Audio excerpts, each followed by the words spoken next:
当時、俺は25歳で、大学生の頃から付き合ってた彼女がいた。その頃の俺は、仕事の都合で出張が多くて、彼女には、相当寂しい思いをさせていたと思う。ある日、出張から帰ってきたら、部屋のテーブルに、書き置きと段ボール箱があって、書き置きに、俺くんが浮気してるのが分かったから、もう一緒にいられません。今までありがとう。みたいなことが書いてあった。段ボール箱の中身は、俺が彼女に送ったプレゼントとか、二人の思い出の品々だった。浮気と言われても、心当たりがあるのは、仕事の付き合いで、キャバクラに行ったことくらいで、でもそれは、仕事の付き合いだったから、彼女に報告したし、彼女も、心情的にはともかく、理性では、納得してくれてると思ってた。そんなわけで、彼女と別れることが納得できない。俺は、彼女と連絡を取ろうと、手を尽くしたけど、共通の友人たちは、彼女が根回ししてて、全滅。彼女の実家は論外。直接訪ねようにも、彼女は、すでに引っ越し済みと、取り付く島がなかった。彼女の職場に行くことも考えたが、さすがにそれはできなかった。さらに、彼女が姿を隠してから数日後、俺の部屋の合鍵が、郵便で送られてきた。共通の友人たちと、コンタクトを取った際も、一方的に、浮気男、と罵られて、話を聞いてくれるのは、やじ馬根性丸出しで、事情を深く知らない奴らのみ、という状況。彼女と友情を、同時に失った俺は、まさに失意のどん底だった。そんな俺の唯一の味方になってくれたのが、友だった。友とは、正直そんな親しい方ではなくて、大学時代も、顔を合わせたら、なんとなく喋る程度の間柄だったので、最初のうちは、やじ馬なんだろうな、と思いつつも、半ば投げやりな気持ちで、彼女のことを相談した。そうすると、こちらが思ってた以上に、友は熱いやつだったみたいで、俺の言い分を、一切聞こうとしない彼女や、共通の友人たちの態度と、俺の憔悴した姿を見て、気がついたらしく、俺に任せろ。と、言って、仲裁を約束してくれた。そして、一週間後、再び俺の元を訪ねた友は、厳しい顔で、本当に、浮気してないんだな。と、念押しをしてきた。俺は、もちろんしてない。と、答えた。友が、共通の友人たちから、話を聞いたところ、俺を、浮気男だと決めつけたのには、理由があるらしく、彼女の元に、俺が部屋に女を連れ込む写真が送られてきて、それは、普通に考えれば、黒でしかないという代物だったらしい。実際に写真を確認したのは、彼女と、彼女の親友と、その彼氏だけだけど、に人とも、嘘をつくようなタイプじゃないし、俺より信用できる。それに彼女が、俺に会いたくない。と、言ってるから、今後も一切、仲介も、仲裁も、しないとのことだったそうだ。友は最後に、あいつら、俺くんと彼女さんが付き合ってるのが、気に入らないようだった。と言い、その後も、協力してくれることを、約束してくれた。その後も、友は必死に色々と手を尽くしてくれたけど、状況は変わらず、胸にぽっかり大きな穴が開いたままの俺は、惰性で仕事をこなす毎日だった。それを主任に見咎められて、何か悩みがあるなら、相談しろ。と、飲みに連れ出され、酒の勢いで、全部ぶちまけた。主任は相槌を打つだけで、慰めも励ましも、してくれなかったけど、俺には、それがありがたかったし、おかげですっきりすることができた。翌日、友に、もう、こちらからは動かず、あとは、ひたすら彼女の反応を待ちたい。と伝え、友は何も聞かず、了承してくれた。そしてそのまま、彼女から連絡が来ることもなく、彼女がいなくなってから、2ヶ月が経ち、なんとなく、俺の中で、気持ちに整理がつき始めてた頃に、また、一波乱があった。その日、予定では、出張に出る日だったけど、先方の都合で、出張自体が取りやめとなり、前日、上司に有給を消化するように、勧められたので、半休を取って、そのまま2日間、休むつもりだった。そして昼下がり、ウキウキ気分で、部屋に帰ると、ベッドで、見慣れない男女が、交わってた。全員が全員、思わぬ事態に固まって、部屋には、大人のおもちゃの音だけが、虚しく響いてた。しばらくすると硬直状態を脱した、全裸の男が逆ギレ。気がついたら俺は、部屋に一人で倒れていた。痛む頭を押さえながら、しばらくぼーっとしてたけど、女の方に、なんとなく見覚えがあるのを、思い出し、警察には通報せずに、貴重品だけ持ち出して、タクシーで、病院に行った。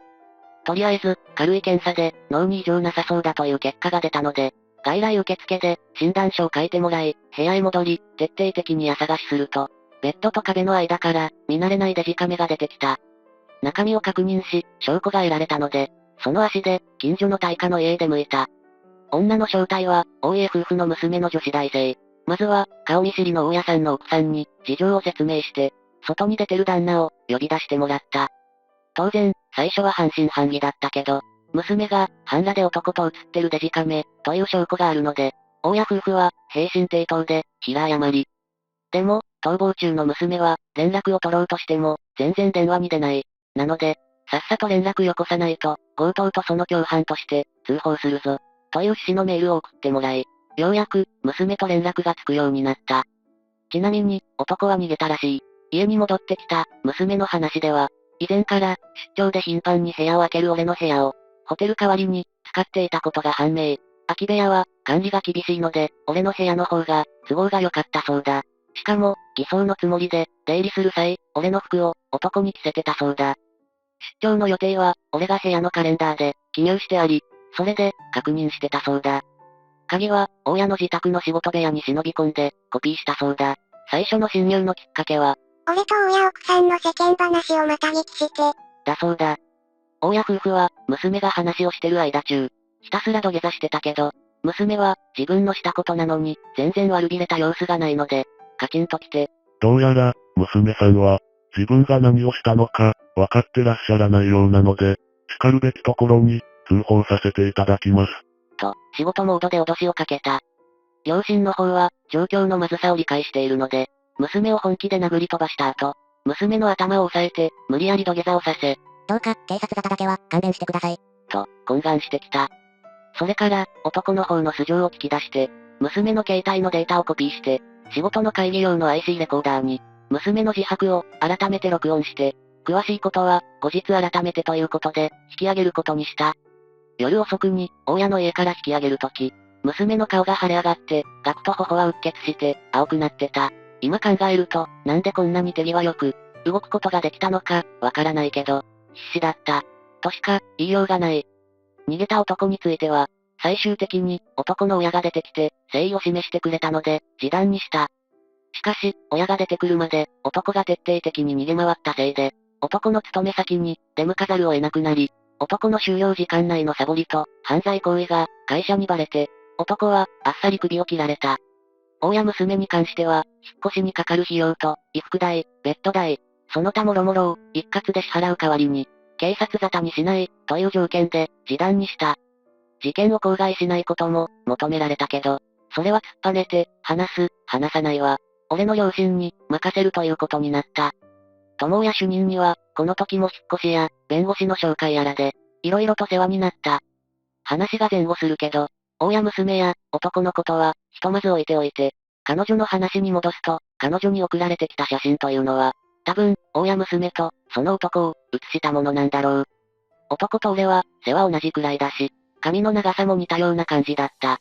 さらに、服まで同じだったら、顔がはっきり写っていない場合、彼女が見間違えても、不思議ではない。問題は、誰が送ったのかということなんだけど、手がかりが少なすぎて、お手上げだった。そんなこんなで、俺が、示談やらなんやらで、バタバタしてる間に、友が動いてくれて、彼女と会えることになった。3ヶ月ぶりに、彼女と再会した時、久しぶりだというのに、不思議なくらい、何も感じなかった。まずは、俺が分かっていることをすべて話し、次に、彼女がポツポツと話し始めた。流れで、例の写真も確認したが、顔ははっきり写ってないけれど、それは確かに、俺が女を部屋に連れ込みとしているように見えた。彼女の話では、俺の出張中に、俺の部屋を掃除に来た時、同じアパートに住む大学生が、俺は、あなたの味方ですから、と言って、封筒を、押し付けてきたそうだ。一通り、話が済むと、彼女に同伴してきた彼女親友が、俺の話の真偽について、イチャモンをつけてきたが、証拠は腐るほどあったので、すぐに黙らせてやった。それから、彼女に寂しい思いをさせていたことを、謝り、彼女は、話も聞かず、姿を消したことを謝った。そして、よりを戻すの？戻さないの？という話になった。会う前は、戻すつもりだったけど、いざ彼女の顔を見てみると、なんか妙にスッキリした気分だったし、濡れ衣は晴らせたから、もういいやって、感じだったので、白状だけど、それをそのまま彼女に伝えた。彼女は、泣いてすがってきたけど、俺の気持ちは、すでに整理がついてしまってるせいで、消化試合って感じだった。彼女の親友が、しつこく俺を悪者として煽ってきてたのが、ああ、こいつが黒幕だったのかな？と、思えてなんか笑えた。いろいろとしてくれた。友にだけは本当に申し訳なかったけど、友は俺を見て、何か思うところがあったのか、一切、口を挟まなかった。大学生については、正直ムカついてたけど、未成年だし、何がどうこうできるわけじゃないし、周りにかける迷惑を考えると、どうにもできないので、忘れるつもりだったけど、写真のことについて、軽く問いただした時に、終始、にやついてたのが、勘に触ったので、冷静なふりをして、おこぼれにありつけなくて、残念だったね。負け犬くん。と、言ってやった。顔真っ赤にしてたから、少しだけ留飲が下がった。彼女は、俺と別れた後、色々あって、面へらかしたらしいけど、話が長くなるので、省略。大学時代の共通の友人たちとは、友を除いて、一切、連絡を取っていない。俺はというと、会社の世話好きな事務のおばちゃんに、娘さんを紹介されて、その子と、いい感じになってる。今は、付き合う前の中途半端な状態を、思う存分満喫してる。主任と友は、相変わらずいい男です。友はブロンドの彼女がいるし、主任には、料理上手で、美人な奥さんがいます。簡単にだけど、その後の報告。元彼女は、俺と別れてから、親友の紹介で、新しい彼氏ができたそうだ。そして、元彼女と、その彼氏は、半年間付き合った後に、婚約したんだとか。しかし彼氏は、婚約直後に仕事の都合で、突然の移動が決まり、式の予定は延期に。すると彼氏、移動先の40代のおつぼね様と、電撃で既婚しちゃったんだとか。それも、移動直後にできた子なんだと。元彼女は、病んだとか。あくまでも噂だけど、その彼氏はプレイボーイで、移動の原因は、社内で手を出していた女たちに、セクハラで訴えられたせい、だそうだ。元彼女は、妊娠はおつぼね様の狂言だと。最後まで、彼氏のことを信じていたのに、鑑定でとどめを刺されて、壊れたとか。あくまでも噂だけどね。俺の慰謝料は、その他諸々の中に含まれている。あと、弁償してもらったベッド、ソファと、服。その他は、安物がブランド物に化けた。元彼女は、昔から人気者でモテてたから、俺と付き合ってることに、納得してない奴が多かったみたい。付き合うきっかけは、彼女からの告白、だったんだけどね。彼女の親友は、なんていうか、元彼女だったら、もっといい男と付き合えるのに、とでも、思ってたんじゃないかな。まあ、その結果があれなわけですが、なんというか、元彼女に対しては、俺も悪かったんだと、本当に思ってます。当時の元彼女の置かれた環境状況、心情を考えると、黙っていなくなるという道を選んだのは、しょうがないとも思います。よりを戻さなかったのは、喪失感というか、元彼女がいなくなってできた心の穴が、すでに固まってしまってて。いざ、よりを戻そうと思っても、彼女の存在が、その穴を素通りしてしまったとか、そんな感じです。元彼女には、いつかどこかで幸せになってほしいです。ご視聴、ありがとうございました。ぜひ、チャンネル登録よろしくお願いいたします。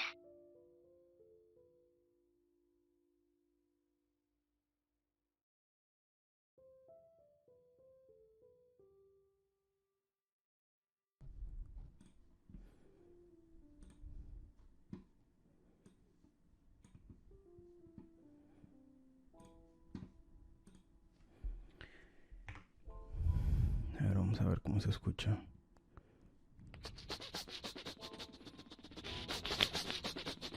Oh shit. Se me va a cambiarle algo.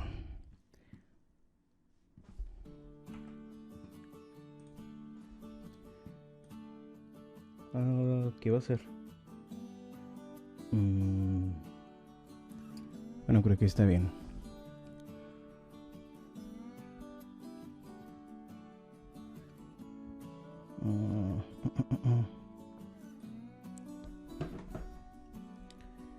Tu ta ta tu ta tu ta ta.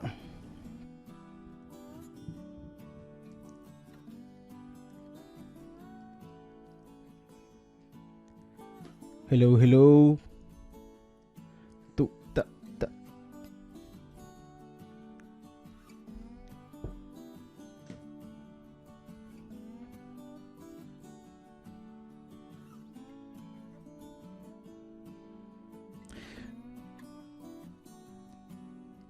Tu ta ta tu ta. Hello, hello. Ahí tengo. Híjole, tengo que mandar esto.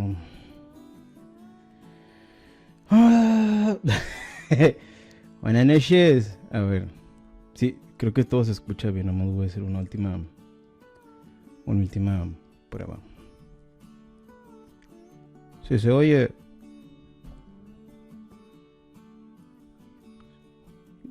A ver.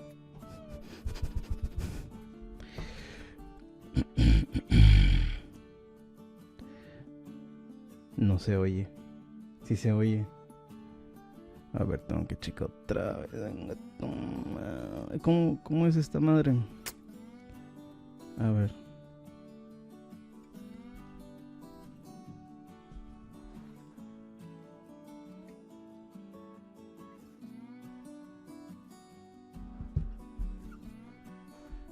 ¿No se oye? No, no se oye. Hijo de pucha, sí se oye. Hijo de... Ok, bueno.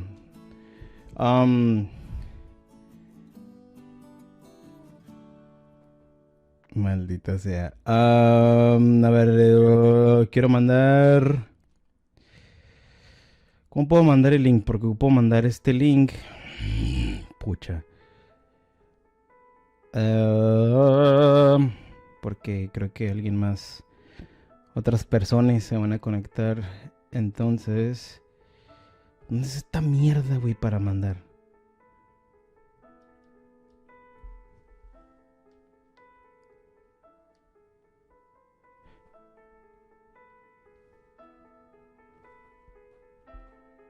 A ver. Hello. Hello. Sí se escucha, pucha madre.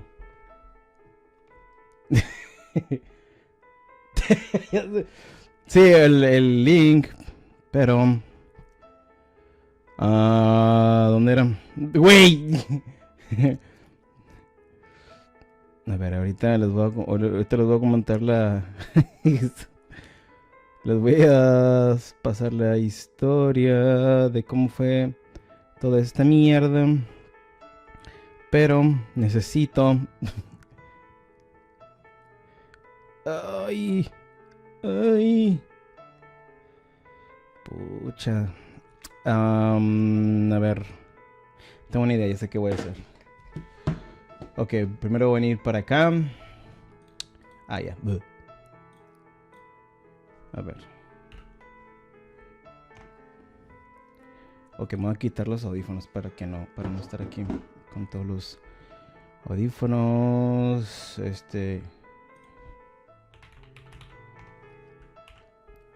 Ok, bueno.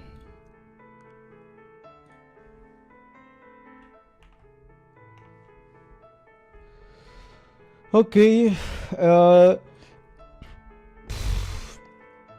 Dios mío. Pues acabo de... Después de ¿cuánto? Después aproximadamente de 4 años, yo creo que... Ah, pucha. Permítanme, chat, porque... Me hiciste esta la wea. A ver, ¿dónde? Bueno. Después de... Te lo juro, te dejé más público. No mames. Voy a